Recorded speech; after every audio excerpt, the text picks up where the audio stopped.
Live from WSLS, this is 10 News at 6, working for you. Good Sunday evening. Thanks for your time here. Tonight at 6, I'm McKinley Struthers. So much to get to. Let's start with your top headlines. An overnight manhunt is finally over in the New River Valley. We hear from people who were in the neighborhood where it all happened. Plus, the U.S. Navy has finally identified the sailors who died in a helicopter crash. Why that reveal hits close to home. And rising COVID-19 cases nationwide has health experts counting the days before booster shots are available. If you get the level of antibody high enough, which boosters actually do, then you can feel pretty confident that you're going to be protected against virtually any variant.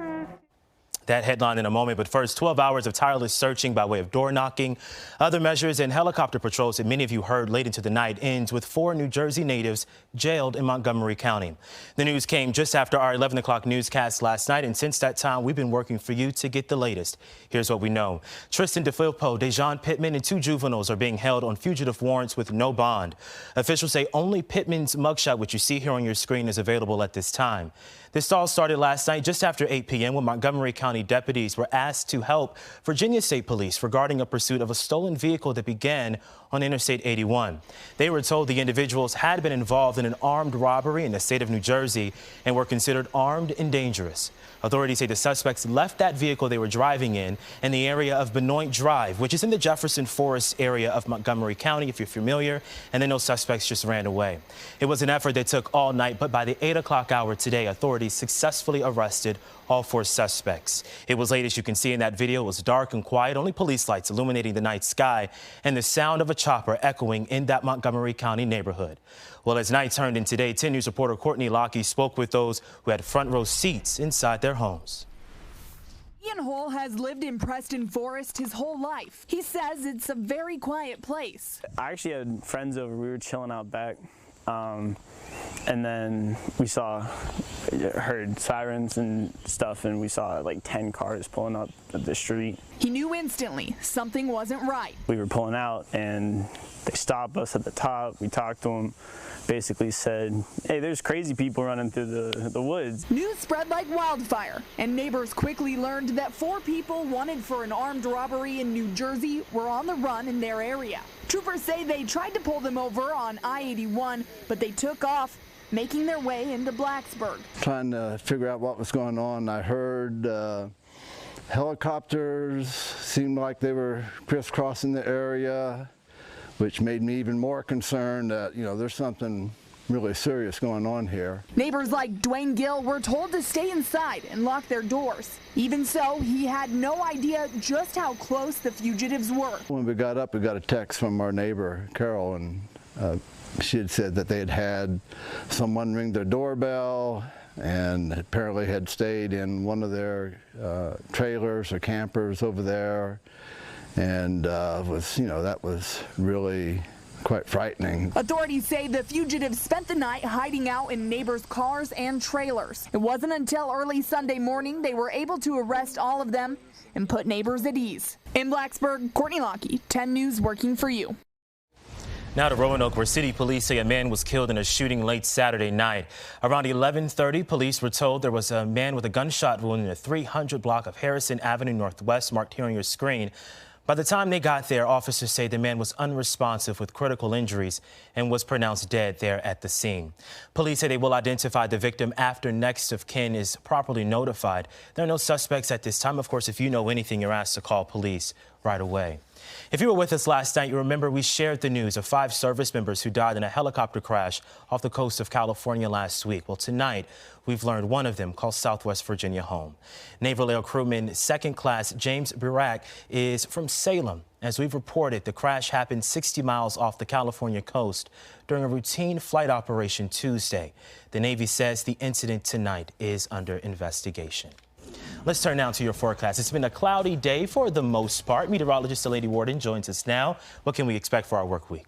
we are going to be seeing those temperatures staying in the 80s, going to be very pleasant with more isolated rain chances. We are currently tracking our next cold front. That's what you see with a lot of this cloud cover and rain just off to our northwest. This will be tracking into our area here as we head throughout the evening and into the overnight. That's also why we are seeing those overcast skies today, as opposed to more sunshine like we have recently. Now, none of this rain quite in our area just yet, but we will see that moving in here over the next few hours. Mostly just some light rain at times, maybe a little bit heavier. Overall, the severe threat with this system is definitely very low. It's just going to be bringing us some of that much needed rain. In fact, rain chances are going to be staying isolated, but our highest chance is going to be as we head after midnight, even by 3 a.m., looking at about 30% chance of rain. Wind speeds are fairly breezy at this moment, if anything, causing those temperatures to feel a little bit nicer outside. Our sustained wind here in Roanoke at 10 miles per hour, but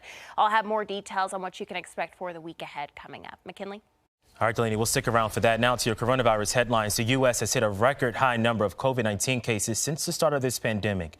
Johns Hopkins University says the U.S. has now recorded at least 40 million cases of COVID and over 651,000 deaths. The Department of Health and Human Resources says more than 99,000 people are in U.S. hospitals right now with the virus. Federal regulators are considering the possibility of authorizing a booster shot within the next few weeks as health officials keep close watch on another variant called Mu. Good news about our vaccines, if you get the level of antibody high enough, which boosters actually do, then you can feel pretty confident that you're going to be protected against virtually any variant. The CDC says just over 62% of the U.S. population has had at least one shot of a COVID-19 vaccine, while 53% of the nation is fully vaccinated. More news to come. Labor Day travel is on everyone's mind, and we've got you covered. Important tips you need to know to stay safe after the break. We are back now with a live look of where I'd say Delaney and I would, I don't want to say rather be, but where we'd like to be tonight. This is Myrtle Beach, South Carolina, where people are coming out in droves for Labor Day weekend. Looks like perfect weather, nice beach day down there. More than 90% of hotels and rentals there are said to be booked. I know all of those mom and pop shops that make Myrtle Beach are excited to have everyone back and appreciating that revenue. Of course, stay safe this holiday weekend. If you were planning on traveling for the Labor Day weekend, experts from the University of Virginia say they have some advice for you. They say it's important to stay safe as COVID numbers usually spike after a period of increased travel. Experts say try to limit indoor gatherings, as that will help mitigate the spread of air particles. Also, they recommend driving over flying, as it's safer. And finally, nothing beats exploring your own town. We leave you now with a live look from Roanoke with our Blacksburg Regional Airport Sky Cam. After the break, meteorologist Delaney Warding. Your local weather authority, always watching and tracking for you from the JES Weather Center. It's been a fairly quiet day for us, but we are tracking rain that is going to be moving into our area here over the next few hours. Mostly just light rain still off to our west, but tracking due east, not moving too terribly quickly, maybe about 15 miles per hour. Overall, any severe threat tonight is very low. We're just going to be watching this rain moving through. So right around 6 p.m., Future Tracker has that rain really mainly focused towards the highlands along with the New River Valley. It's not until we head into the overnight hours, we're stopping the clock right around 2 a.m., that we will be tracking a wider band of rain. Yes, we are seeing some of those yellows and oranges indicating heavier rain, but we'll continue to watch that. Again, the severe threat is going to be low. We'll move this off towards the east. By tomorrow morning, I think a few showers could be lingering, and of course some of that cloud cover, but then thereafter we're going to see those skies clearing up. Going to be a very pleasant afternoon for us, and all of this rain is associated with a cold front. We're not going to notice a big difference in our afternoon temperatures, but we will for our overnight lows, which we'll take a look at here in just a moment. We're getting a live look from our sky cam overlooking downtown Roanoke. Pretty much what we've been seeing all day, these overcast skies, at times a few hints of some sunshine. Temperatures were able to warm back up into the 80s, at least for many of us. You're quite a bit cooler when you head towards the west. Wytheville, one of our cool spots at 69 degrees, 82 here in Roanoke, and 76 back towards Blacksburg. Here by tomorrow morning, those temperatures are going to be mostly back in into the 60s, pretty close to where we should be for this time of year. That rain keeping some of us a little bit cooler, but those cooler temperatures again will mainly be focused towards areas like the New River Valley along with the highlands. For your Labor Day tomorrow, temperatures are going to be starting off warming up fairly quickly. We will be back into the 80s by the afternoon, and those temperatures and those skies will be clearing out and the leftover rain moving out as well. So by tomorrow afternoon, 80s across much of the board, holding on to some 70s throughout the New River Valley along with the highlands. Dew points, once this cold front moves through, is really going to be helping us out. Our humidity is going to be dropping once again. You may have noticed that humidity was creeping back up here over the past few days. Not going to be feeling too shabby out there as we go throughout the next several days. We're also watching the tropics. We do have a major hurricane, that is Larry. This is not going to be affecting us though. Watch the track of this, still staying well off to the east of the U.S. as it continues to weaken here, say by the second half of the work week. We'll continue to watch this, but again, no impacts expected here at home. Some great news for us. 7-day forecast for the New River Valley. Your temperatures will be remaining in the 80s as we go throughout the next several days, and then we're going to track a cold front that's going to be moving through midweek. That's going to drop some of our temperatures back into the upper 70s. For Southside, you'll be staying on the warmer side. In fact, awfully close to the 90s Tuesday and Wednesday, back to the mid 80s from there.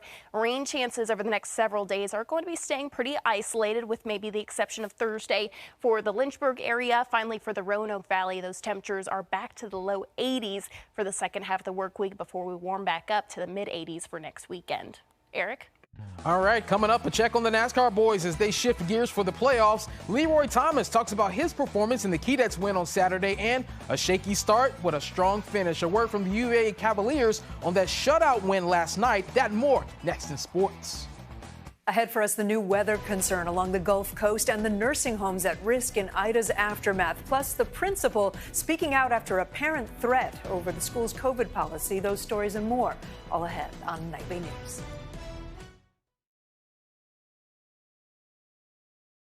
Here's the starting lineup for tonight's Southern 500. Ryan Blaney and Hamlin are up front.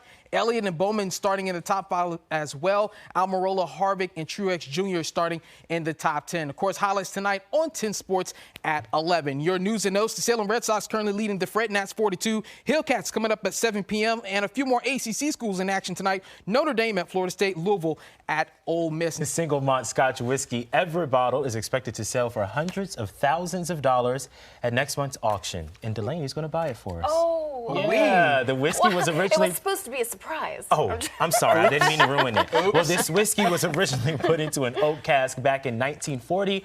Some auction officials think it could sell between $100,000 and $200,000. Chump change, right? Oh, I thought you said $10. No, $200,000. Add a couple more zeros. Yeah. Well, organizers plan to release over 200 additional bottles if I guess you missed that first auction. So you have a couple of chances to get it for us. Okay, well, just wait. We'll do that. Okay. All right. Well, in the meantime, can we get a quick check of the forecast? Yes, for this evening, temperatures are going to be dropping a little bit slower than recent nights because we do have more cloud cover overhead. The rain that we've been watching off to our west and up to our northwest will be moving in here over the next few hours and sticking with us overnight. So you may start off with some rain for your Labor Day, but by the afternoon, we will be seeing clearing skies, temperatures in the 80s over the next several days. The great news, we're not dealing with any 90s, although I know some people enjoy that. Our temperatures are actually going to be back to the low 80s for the second half of your work week. So that's going to be feeling very nice next weekend, not looking too bad. So start making plans. That's good. My birthday's on Wednesday, so I'm glad that it won't be raining. Okay, it's looking pretty good. Yeah, it's good. All right, NBC Night News is next. We'll see you back here at 11.